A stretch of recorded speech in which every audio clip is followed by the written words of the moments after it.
Գյուրջան Կասկադ, հասանելի բնակարաններ 65 ամիս մարման ժամկետով։ Վերջերս Սյունիքի մարզի գյուղից երկու երիտասարդ էին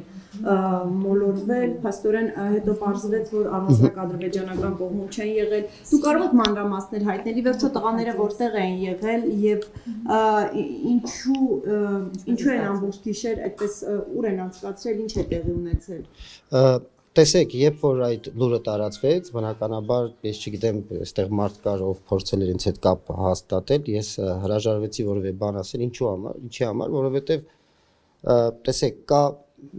մի լուր, որ իրականում երկու երիտասարդները չկան, եւ այստեղ ցանկացած բան, որ իմ կողմից ասվեր, դա չէր լինի 100%-անոց ինֆորմացիա, հետեւաբար ես զերծ պահեցի որևէ բան ասելուց, բայց այս պահին ինչքանով որ ես տեղյակ եմ, այո, իրենք չեն հատել սահմանը,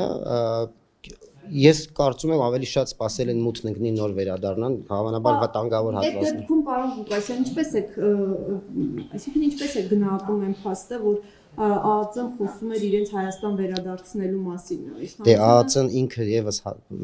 վերջին հաղորդագրության մեջ հերքեց այդ փաստը, որ եղել է։ Ինքը իրեն չէ, այնտեղ եւ պաշտպանության նախարարությունը կար եւ տեղական ինքնակառավարում եւ տարբեր տեղերից տեղեկատվություններ գալիս, հետեւաբար ես ինձ զերծ եմ պահել որևէ տեղեկատվություն տրամադրելուց, որովհետեւ այսպիսի իրավիճակներ են լինում։ Ինչպես է նաեւ Տեսեք Ժողովուրդ ջան, կներողություն խնդրեմ, այս մասը ասեմ։ Այն հատվածները, որտեղ որ իրենք մոլորված են եղել, այդտեղ կա բան, որևէ բան գոյություն չունի։ Հետևաբար ինչպես է իրավասու հայտարարում, որ ադրբեջանական տարածքում են իրենց վերադարձնելու ուղղությամբ աշխատում են։ Տեսեք, դե սովորաբար դա ինչպես է լինում, ազգային անվտանգության ծառայությունը նախ այդ հատվածում ինքը ծառայություն չի իրականացնում, եթե սահմանապահ զորքերը դա այդ հատվածում չի ցավոք սրտի հիմնականում այսպիսի դեպքերը լինում են